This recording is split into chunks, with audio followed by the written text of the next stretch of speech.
como é que basicamente acontece a formação dos termos, né? Você tem uma determinada, um determinado fato, né? Um conjunto de significados, né? Uma coisa ou um fato, né? Aquilo ali passa a ser percebido ao longo do tempo com precisão e ver-se a necessidade, ver-se entre aspas, né? É uma coisa mais orgânica, mais natural. Chega a um ponto que aquele conjunto de significados ele se torna tão usual que para se referir aquele conjunto de coisas de significados que é comum o uso a várias pessoas, porque não faz sentido você pensar num negócio que faz parte única e exclusiva da sua experiência privada e você cunhar um termo para aquilo, porque não vai ter utilidade nenhuma, né? O termo é cunhado para que você se comunique. Então, depois de um determinado tempo, você cunha um termo, porque você sabe que todas as pessoas que vão escutar, para quem você vai falar aquilo, vai saber que aquilo se refere a algo que é da experiência comum de todo mundo. Você não tem um termo. Isso aí, inclusive, é um grande problema em relação não só à doutrina da igreja, né, mas do governo da igreja, mas várias outras doutrinas, né? O pessoal fala, não, isso é uma coisa criada por tal denominação ou tal grupo ou tal tradição, porque o termo não existia na escritura, mas é porque geralmente as pessoas não entendem como é que a linguagem funciona, né? Aí aqui eu recomendo que façam o Nox Kids para que não vou perder essa oportunidade, fica a dica, né? Então, é isso aí. E aqui fica a dica não do Nox Kids, mas para que os irmãos que nos acompanham, que não estão familiarizados com com esse tema, pelo menos no nível que a gente vai tratar aqui, para que possa se desarmar, abrir a mente e começar a ver dessa perspectiva, né? Um termo, ele tem por objetivo simplesmente ser uma referência mais fácil, mais rápida a um conjunto de significados. Mas o que importa para a gente são os significados e ao que eles se referem na realidade, né? Então, se todos os conceitos, se o conceito daquilo que a gente chama de igreja está presente na escritura antes mesmo do termo aparecer, é isso que vale para a gente, é igreja do mesmo jeito. Deixa eu tentar ilustrar aqui com um caso teológico muito prático e talvez muito conhecido para quem tem um pouco mais de intimidade, mas para quem não conhece, você vai entender porque é muito simples de entender.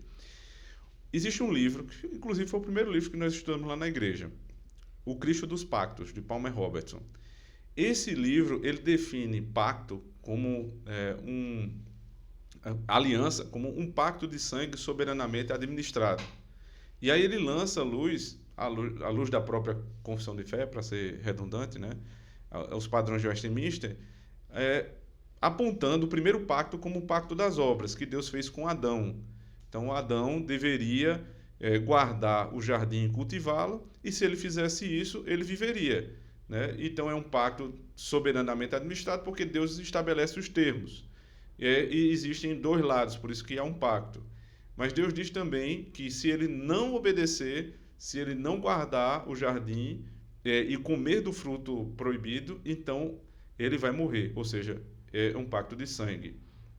E o pessoal diz que não é possível fazer esse tipo de aplicação. Alguns críticos da teologia dizem que não é possível fazer esse tipo de aplicação porque não tem o termo pacto lá em Gênesis 1, 2 e 3. Só que o fato não faz sentido. Se todos os outros pactos seguem uma estrutura, mas o nome não está lá, isso não quer dizer nada. Isso se refere, por exemplo, à doutrina da Trindade, que não tem lugar nenhum. Não é só em Gênesis. Trindade não está em lugar nenhum. E só um louco desconfia da Trindade e quer sustentar o cristianismo. Isso é impossível.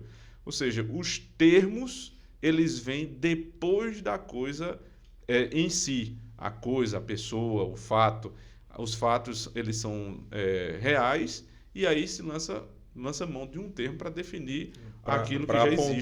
Para se referir a definição da realidade. Uhum. A gente poderia dizer assim. E isso vale também para a igreja. E em relação a essa questão da Trindade, por exemplo, uma coisa muito recorrente. Os irmãos têm dificuldade de reconhecer ou de ver a pessoa de Cristo sendo revelada, e a pessoa do Espírito Santo também sendo revelados, né, na verdade, no Antigo Testamento, justamente porque tem essa dificuldade, certo, de fazer uma leitura que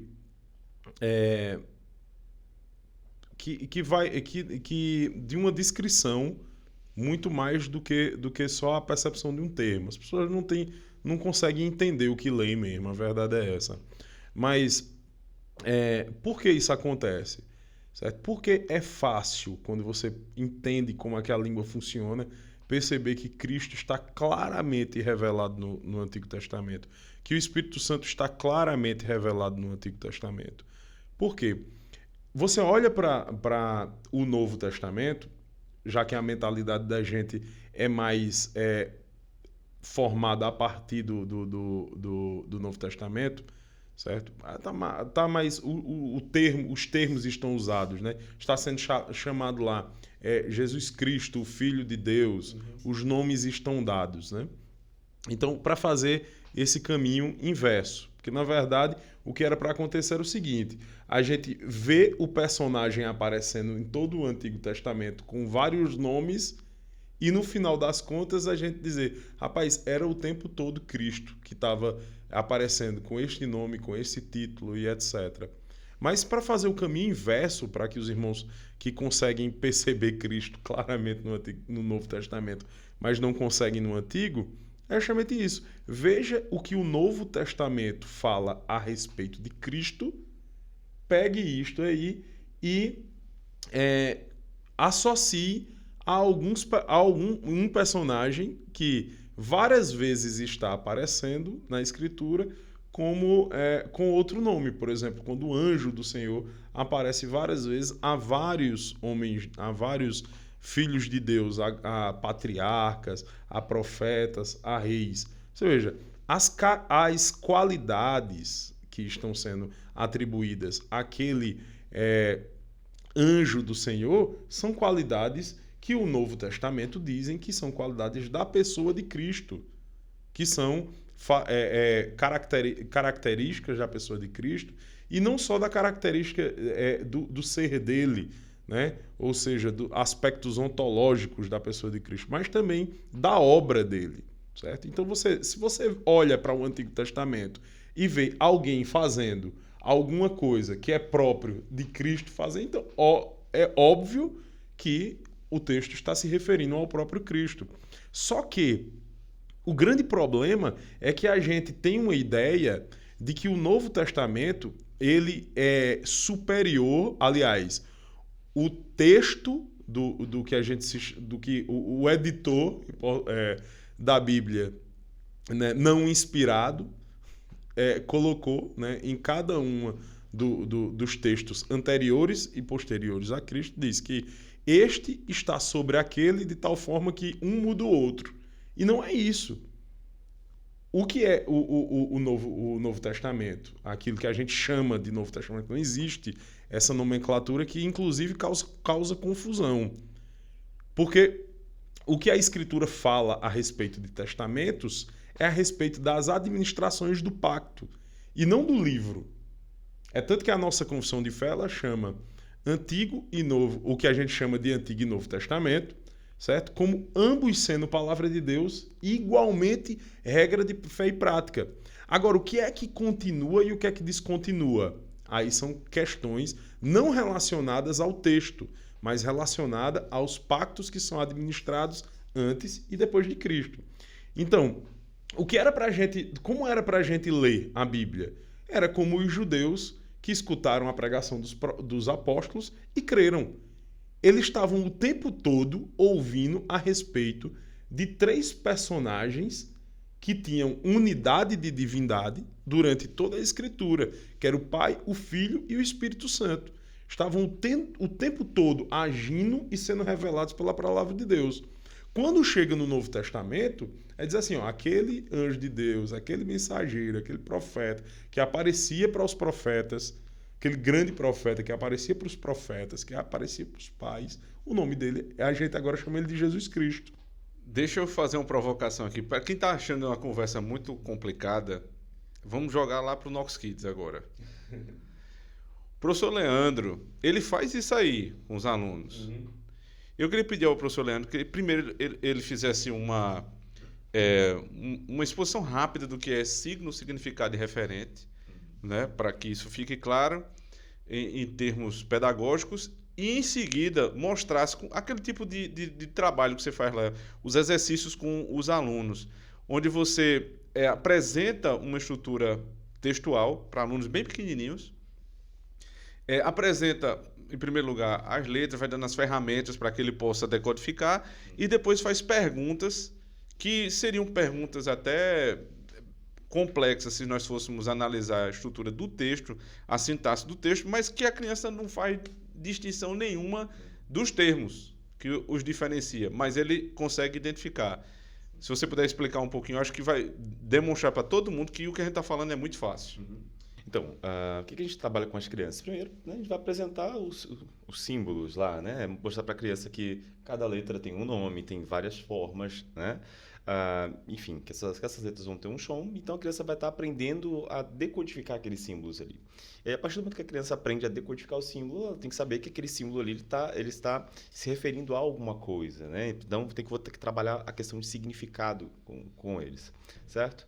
E depois mostrar o que seria esse significado na prática, né? Que é o referente. Exatamente, que seria o referente. Então, assim, e é muito bacana quando a gente trabalha aqui, como o pastor falou, se a gente vai estudar algo que parece ser muito complexo na hora de você separar as classes de palavras, aquela coisa toda, só que você faz isso de forma muito natural com a criança, né? Quando você está trabalhando lá a estrutura da língua, por exemplo, por meio de um poema, por meio de um versículo bíblico, né? E aí você faz algumas perguntas e as crianças respondem de uma forma, assim, muito natural, né? E isso é muito simples. Por quê?